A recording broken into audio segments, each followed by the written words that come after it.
Alexander ଦୁନିଆକୁ ଅଧା ଜିତିଥିଲେ, କିନ୍ତୁ ଶେଷରେ ମରିବା ପୂର୍ବରୁ ତାଙ୍କର 3ଟି ଇଚ୍ଛା ଥିଲା। ପ୍ରଥମ ଇଚ୍ଛା, ମୋର ଚିକିତ୍ସା କରୁଥିବା ଚିକିତ୍ସକଗଣ ମୋର ପାର୍ଥିବ ଶରୀରକୁ କାନ୍ଧ ଦେବ, ଯାହାଦ୍ୱାରା ଲୋକେ ଦେଖି ଜାଣିବେ ଯେ ଚିକିତ୍ସକ ମଧ୍ୟ ମୃତ୍ୟୁକୁ ଅଟକାଇ ପାରିବେନି। ଦ୍ୱିତୀୟ ଇଚ୍ଛା, ମୋ ଅର୍ଜିତ ସମସ୍ତ ସମ୍ପତ୍ତିକୁ ମୋ ଅନ୍ତିମ ଯାତ୍ରା ପଥରେ ବିଛେଇ ଦେବ, ଯାହାଦ୍ୱାରା ଲୋକେ ଦେଖି ଜାଣିବେ ଯେ ଯେତେବେଳେ ମୃତ୍ୟୁ ଆସେ ସମ୍ପତ୍ତି କୌଣସି କାମରେ ଆସେ ନାହିଁ। ମଣିଷ ଏ ଦୁନିଆକୁ ଏକୁଟିଆ ଆସିଥାଏ, ଆଉ ଶେଷରେ ଏକୁଟିଆ ବି ଚାଲିଯାଏ।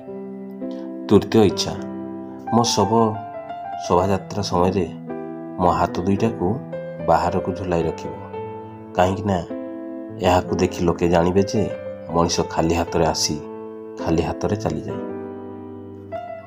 ଏହା ହେଉଛି ଜୀବନର ଶେଷ ସତ୍ୟ। ତେଣୁ କ'ଣ ପାଇଁ ଏତେ ଗର୍ବ ଆଉ ଅହଙ୍କାର?